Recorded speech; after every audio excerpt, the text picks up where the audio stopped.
बुद्ध के दिन की महिमा न्यारी, हरती है संकट देती सुख भारी। व्रत कथा सुने श्रद्धा से जो नर नारी, उनकी जीवन नैया हो उजियारी। आप सभी को बुद्धदेव की पावन व्रत कथा में हार्दिक स्वागत है। यह कथा जीवन में सुख, समृद्धि और बुद्धि का संचार करती है। श्रद्धा और विश्वास के साथ कथा का श्रवण करने से बुद्ध देवता का आशीर्वाद भी प्राप्त होता है। तो आइए आज की इस दिव्य कथा का श्रवण आरंभ करते हैं। बहुत समय पहले की बात है। एक साहूकार का नया नया विवाह हुआ था। उसकी पत्नी अपने मायके गई हुई थी। नया नया विवाह था, नई नई उमंग थी। साहूकार का परिवार भी कुछ खास बड़ा नहीं था। जो भी रिश्तेदार थे उनके घर बहुत दूर थे। अब साहूकार को अकेलापन खाए जा रहा था। उससे रहा नहीं गया और वह जा पहुंचा अपनी ससुराल। ससुराल में उसकी खूब आवभगत हुई। अगले ही दिन साहूकार ने कह दिया कि विदाई की तैयारी कर लीजिए, हमें निकलना है। अब संयोग बस वह दिन था बुधवार का। सास ससुर ने अपने दामाद को समझाने का प्रयास किया कि बेटा, आज बुधवार का दिन है। इस दिन बेटी की विदाई नहीं करने का रिवाज है। बेटी की विदाई तो क्या, किसी भी शुभ कार्य के लिए यात्रा पर जाना बुधवार के दिन शुभ नहीं माना जाता। लेकिन साहूकार नहीं माना और कहा, मैं इन सब बातों को नहीं मानता, आप हमें जाने का आशीर्वाद दीजिए। जब अपने दामाद के आगे सास ससुर की भला कहाँ चलने वाली थी, मन महसूस कर तैयारी करने पड़ी। बेटी की विदाई कर दी गई। आगे चलते चलते रास्ते में साहूकार की पत्नी को जोर की प्यास लगी। साहूकार जैसे ही पानी लेने के लिए गया और जब पानी लेकर वापस लौटा तो देखा, हैरान रह गया। उसने देखा कि उसकी ही हम सकल कोई व्यक्ति गाड़ी में पत्नी की बगल में बैठा हुआ है। उसकी पत्नी भी एक शक्ल के दो व्यक्तियों को सामने देखकर परेशानी में पड़ गई कि उसका पति कौन सा है। जैसे ही साहूकार ने व्रत के पास बैठे व्यक्ति से पूछा कि वह कौन है, तो पलटकर उसने जवाब दिया कि भैया, मैं तो उस नगर का साहूकार हूँ और अपनी पत्नी को लेकर जा रहा हूँ। तुम बताओ, तुम कौन हो और मेरी पत्नी पर तुम अपना अधिकार क्यों जमा रहे हो। ऐसे बहस करते करते दोनों में विवाद बढ़ गया। विवाद को देखते हुए राज्य के सिपाही वहां पहुंचे और साहूकार को पकड़ लिया। अब सिपाही भी चक्कर में पड़ गए कि दोनों की शकल सूरत तो एक समान है। उन्होंने साहूकार की पत्नी से ही पूछा कि बताओ, इसमें से तुम्हारा पति कौन सा है। अब बेचारी भला वह क्या जवाब देती। तब साहूकार ने हाथ जोड़ लिए और भगवान से विनती की कि हे भगवान, ये आपकी क्या माया है। तभी आकाशवाणी हुई कि मूर्ख, याद कर, कुछ समय पहले तूने ही तो अपने सास ससुर की आज्ञा न मानकर भगवान बुद्ध का अपमान किया और बुधवार के दिन तू अपनी पत्नी को लेकर चल पड़ा, जबकि तुझे इस दिन नहीं जाना चाहिए। यह स्वयं बुद्धदेव हैं जो तुम्हें सबक सिखाने के लिए तुम्हारे भेष में हैं।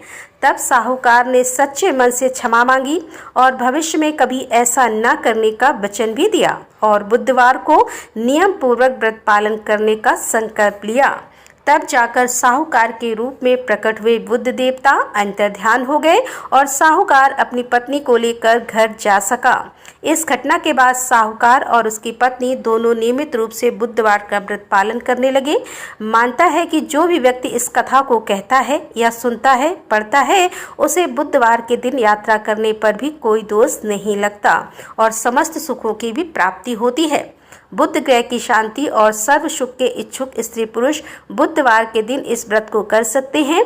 ज्ञान, बुद्धि, कार्य, व्यापार आदि में उन्नति के लिए भी बुधवार का व्रत बहुत ही शुभ और फलदायी माना जाता है।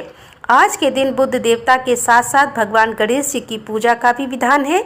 यह थी बुधवार की व्रत कथा। अब सुनिए गणेश भगवान की कहानी, क्योंकि गणेश भगवान की कहानी के बिना हर व्रत कथा अधूरी होती है।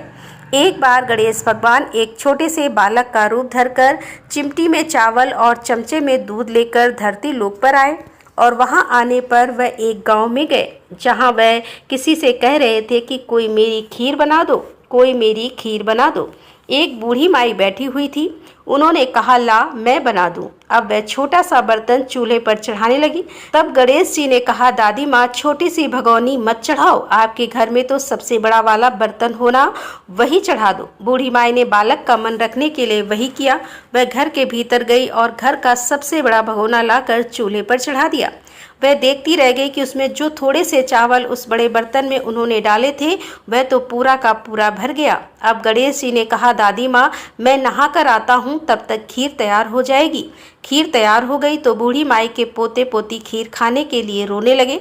बूढ़ी माई जब भी कुछ बनाती तो बिना गणेश भगवान को भोग लगाए कुछ नहीं खाती, ना ही किसी को खाने देती थी।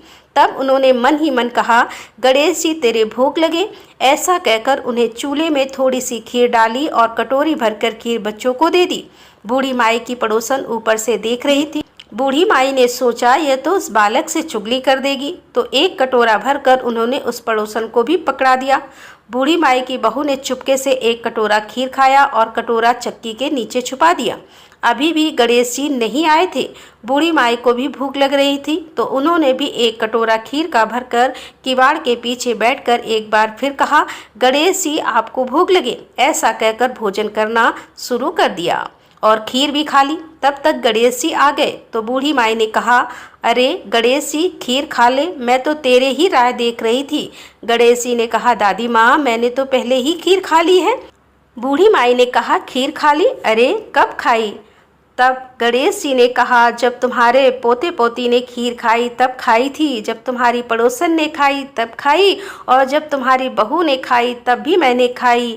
अब तुमने खाई तो मेरा तो पूरा पेट ही भर गया।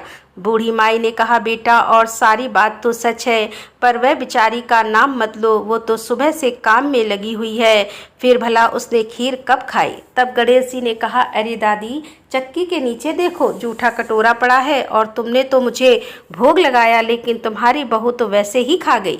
बूढ़ी माई ने कहा, अच्छा बेटा घर की बात है, घर में ही रहने दो, अब बताओ तो जरा यह बची हुई खीर का मैं क्या करूं? तो गणेश जी ने कहा, नगरी जिमा दो। पूरी तो बूढ़ी दादी ने पूरी नगरी जिमा दी, फिर भी खीर का बर्तन पूरा भरा ही था। जब ये बात राजा को पता चली तो बूढ़ी दादी को बुलाया और पूछा, क्यों रे बुढ़िया, ऐसा बर्तन तेरे घर पर अच्छा लगे या हमारे घर पर सोहे? तो बूढ़ी दादी ने कहा, राजा जी आप ले लो। राजा ने खीर का बर्तन महल में मंगवा लिया और लाते ही जब उसमें से खीर मांगी तो खीर की जगह पर कीड़े मकोड़े बिच्छू कंछल हो गए, उसमें से दुर्गंध आने लगी। यह देखकर राजा ने बुढ़िया से कहा, अरे बूढ़ी दादी अपना यह बर्तन वापस ले जाओ, हमने तुम्हारा बर्तन तुम्हें वापस कर दिया। तब बूढ़ी माई ने कहा, महाराज अगर आप देते तो पहले ही कभी देते, यह बर्तन तो मुझे मेरे गणेश जी ने दिया है। ऐसा कहकर बूढ़ी माई ने वह बर्तन वापस ले लिया और के हाथों में लेते ही उस बर्तन की दुर्गंध दूर हो गई, सुगंधित आने लगी। घर आकर बूढ़ी दादी ने गणेश जी से कहा, अब बताओ बची हुई खीर का क्या करें? तब गणेश जी ने कहा, करना क्या है बूढ़ी दादी, झोपड़ी के कोने में गड्ढा खोद कर गाड़ दो, उसी जगह सुबह उठकर वापस खोदोगी तो धन के 2 मटके मिलेंगे। ऐसा कहने के बाद गणेश भगवान वहीं अंतर्ध्यान हो गए। जाते समय झोपड़ी के लात मारते हुए गए तो झोपड़ी की जगह पर महल हो गया। सुबह बहू ने फावड़ा लेकर पूरे घर को खोद दिया, जो कुछ भी नहीं मिला। तब बहू ने कहा, सासू जी थारो गणेश तो झूठो है। सासू ने कहा, बहू मारो गणेश झूठो नहीं है, ला मैं देखूं। ऐसा कहकर वह सुई लेकर खोजने लगी। जब वह सुई से खोद रही थी तो टन टन करते तो धन के मटके निकल आए। रानी बोली, सासू जी गणेश जी तो साचो ही है। सास ने कहा, अरे बाबरी गणेश जी तो भावनाओं के भूखे हैं। गणेश जी भगवान जैसा आपने बूढ़ी दादी को दिया वैसा सबको देना। विनायक जी की कहानी कहने वाले, हुकारा भरने वाले और आसपास के सुनने वाले सबको देना। बोलो गणपति महाराज की जय।